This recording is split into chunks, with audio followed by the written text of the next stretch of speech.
कोई वस्तु, कोई भोजन आप बनाकर लेकर गए हो, कोई पकवान आप बनाकर लेकर गए हो, कोई फल लेकर गए हो, यदि शिवलिंग पर वो पकवान, वो मिठाई, वो फल टच हो गया तो वो खाने के योग्य नहीं रहता।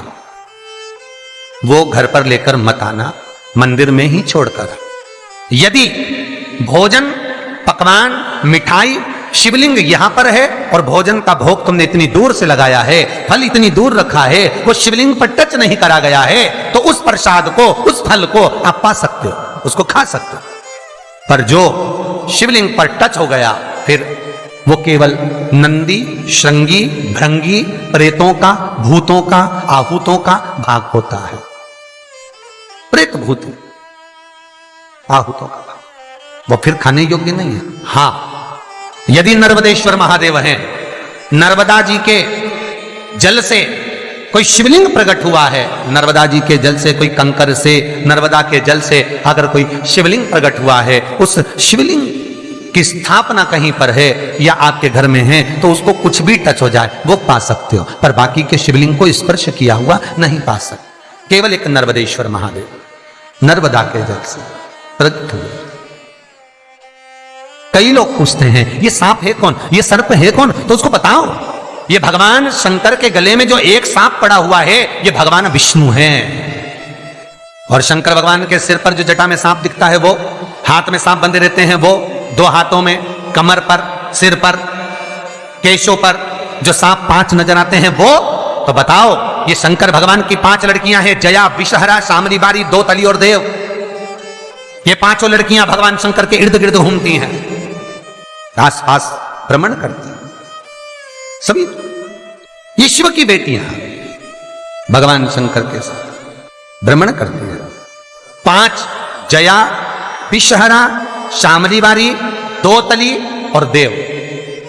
ये जो 5 पुत्रियां थी शंकर भगवान की, ये वासुकी को दी गई थी महाराज, क्योंकि ये सर्प की योनि में थी, इसलिए ये वासुकी नाग को प्रदान करी गई थी। वासुकी नाग कौन सा? जिसने मंथन कराया। वासुकी नाग कौन सा? जिसके फण पर पूर्ण पृथ्वी विराजमान है। वासुकी नाग कौन सा?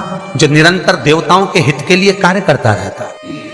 एक पान के पत्ते के ऊपर, मात्र पान जानते हो, वो खाने वाला जो पान करता है उसका पत्ता, पान के पत्ते के ऊपर जो चंदन से शंकर के नाम, पार्वती का नाम और ब्रह्माणी सरस्वती का नाम लेकर शिव को समर्पित कर दे महाराज, उसकी भी तिथि बताइए, बड़ी सुंदर है। जब रवि का पुष्य योग पड़े, रवि पुष्य नक्षत्र हो, रवि का पुष्य योग पड़े, उस समय पान के पत्ते पर चंदन से शंकर, पार्वती और सरस्वती का स्मरण कर कर जो शिवलिंग के ऊपर उस पान के पत्ते को चढ़ाकर 5 बेलपत्र, 3 समी पत्र समर्पित कर देते हैं, उस बच्चे से चढ़वा देते हैं, वो बच्चा कभी पढ़ने में कमजोर नहीं होता, विद्या में बढ़ता ही बढ़ता है। पलटकर माँ बाप को देखना ही नहीं पड़ेगा, बच्चे को कभी भी माँ को कहना ही नहीं पड़ेगा कि पढ़ने बैठ, वो खुद पढ़ेगा, रुचि से पढ़ेगा। 5 बेलपत्र, 3 समी पत्र समर्पित कर दें, भगवान शंकर का स्मरण करें और उस बच्चे को प्रणाम करवा कर वापिस लेकर आए। बच्चा विद्या में प्रबल होता है, विद्या प्रखर। भगवान शिव देने वाला है, सरस्वती को स्वर बोधे। शिव महापुराण की कथा, लिंग पुराण की कथा, विष्णु पुराण की कथा, पद्म पुराण की कथा कहती है कि किसी वृक्ष के नीचे, जिन वृक्षों का गुणगान हमारे शास्त्र करते हैं, जिन वृक्षों का गुणगान हमारी पुराणे करती हैं, उन वृक्ष के नीचे अगर एक मंत्र का मनका भी फेरा जाए तो उसका पुण्य 1000 गुना प्राप्त हो जाता है, आप रूप प्राप्त होता है अपने आप जिस पुण्य को करना चाहो। मेरा बहुत निवेदन है महाराज, बहुत प्रयास करा करो, प्रयास करना। अगर हाथ के मनके की माला भी नहीं हो और किसी पीपल के पेड़ के नीचे 15 मिनट बैठने का मौका मिल गया, आंवले के वृक्ष के नीचे 5 मिनट बैठने का मौका मिल गया, किसी आंवले के वृक्ष के नीचे 5 मिनट बैठे हो, ओम नमो नारायण का मंत्र का स्मरण कर लो, ओम नमो भगवते वासुदेवाय का जाप कर लो, बस उसका फल 1000 गुना प्राप्त हो जाता है। शमी के पेड़ के नीचे बैठे हो, श्री शिवाय नमस्तुभ्यम का जाप करिए, 54 गुना फल मिलेगा, 1000 गुना फल। बेलपत्री के पेड़ के नीचे गए हो, ओम नमः शिवाय ओम का जाप करिए, फल मिलेगा। उस फल को हमें पाना है। कई लोग कहते हैं महाराज हम पूजन बहुत करते हैं, हम पाठ करते हैं, हम अर्चना करते हैं, हम व्रत रखते हैं, हम उपासना करते हैं, हम दान करते हैं, हम पुण्य करते हैं, हम सत्कर्म करते हैं, उसके बाद भी दुख क्यों है? हम पूजन तो कर रहे हैं। आपके पेट में दर्द हुआ, मान लो आपके सिर में दर्द हुआ, अब सिर में दर्द हुआ तो आपने गोली तो खाई, एनासिन भी खाई, क्रोसिन भी खाई, डिस्प्रिन भी खाई, कॉम्बिफ्लेम भी खाई, ना जाने कहां कहां की गोलियां खा गए, सिर में दर्द था और 4-5 तरह की गोली खा गए। तुमने जब तो गोली खा ली और गोली खाने के बाद तुम्हें थोड़ा सा असर भी हो गया, पर इतनी गोलियां जो खाई है तो बाद में रिएक्शन तो करेगी, कुछ तकलीफ तो देगी, कुछ गर्मी तो करेगी, बीपी शुगर ऊंचा नीचा कर सकती है, आपने पाई। उसी तरह मंत्र, माला, पाठ, जप, अनुष्ठान फल कब देते हैं और फल कब नहीं देते, ये शिव महापुराण की उमा संहिता कह रही है। शिव महापुराण का उमा खंड, पार्वती खंड को अच्छे से पढ़िए तो उसमें बताया है, उसमें वर्णन किया है। हम पाठ करने बैठे, इतनी बड़ी पोथी लेके लोग बैठ जाते हैं, पहले राम रक्षा स्तोत्र पढ़ लिए, फिर ये पढ़ लिए, गीता जी का अध्याय पढ़ लिया, ये पढ़ लिया, ये चालीसा, दुर्गा चालीसा, शिव चालीसा, तांडव, ये मंत्र जप लो, वो मंत्र जप लो, फिर कोई महाराज बता गया वो मंत्र जप लो, फिर कोई महाराज बता गया वो मंत्र जप लो, ये वाला देवता ला के अलमारी में रख लो। इतनी बड़ी पूजन की अलमारी, बस इतनी बड़ी, ज्यादा से ज्यादा होगी तो इतना बड़ा पूजन का घर, कमरा, उसमें इतना सारा देवता।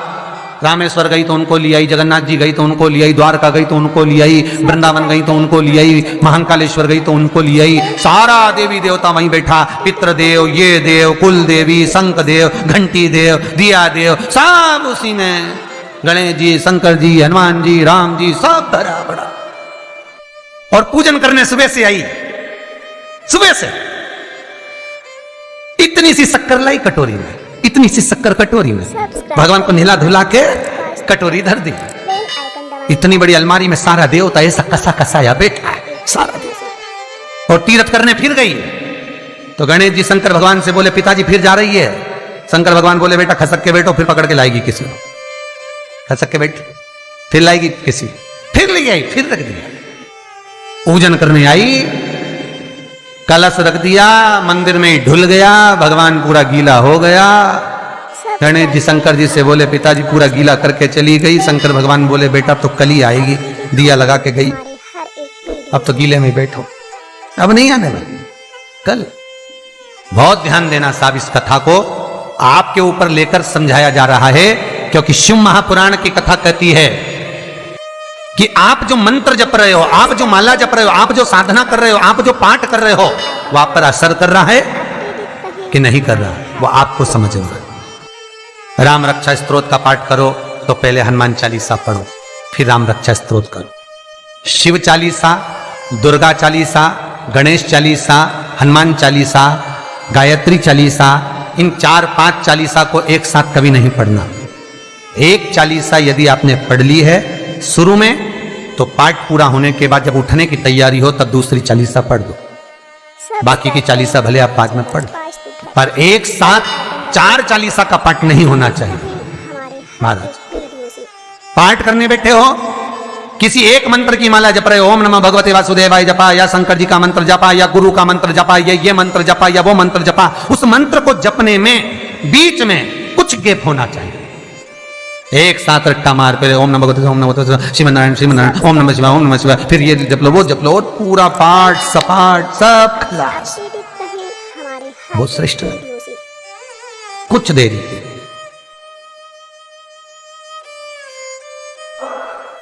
और निवेदन करूंगा, फिर पार्थिव शिवलिंग का निर्माण कर कर जो पूजन करते हैं उनसे निवेदन है, रात्रि भर शंकर का शिवलिंग, पार्थिव शिवलिंग रात भर मत रखिए।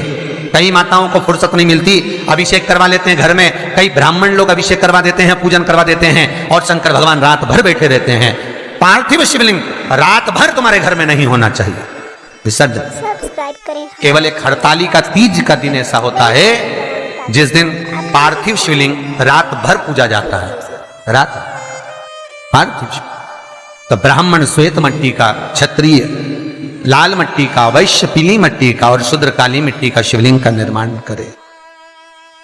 रात भर शिवलिंग को ना रखे, शंकर भगवान के प्रसाद को रात भर नहीं रखना। कहीं शिव मंदिर में गए और प्रसाद मिला भी है आपको, वैसे तो शंकर जी के मंदिर में प्रसाद नहीं मिलता। क्यों?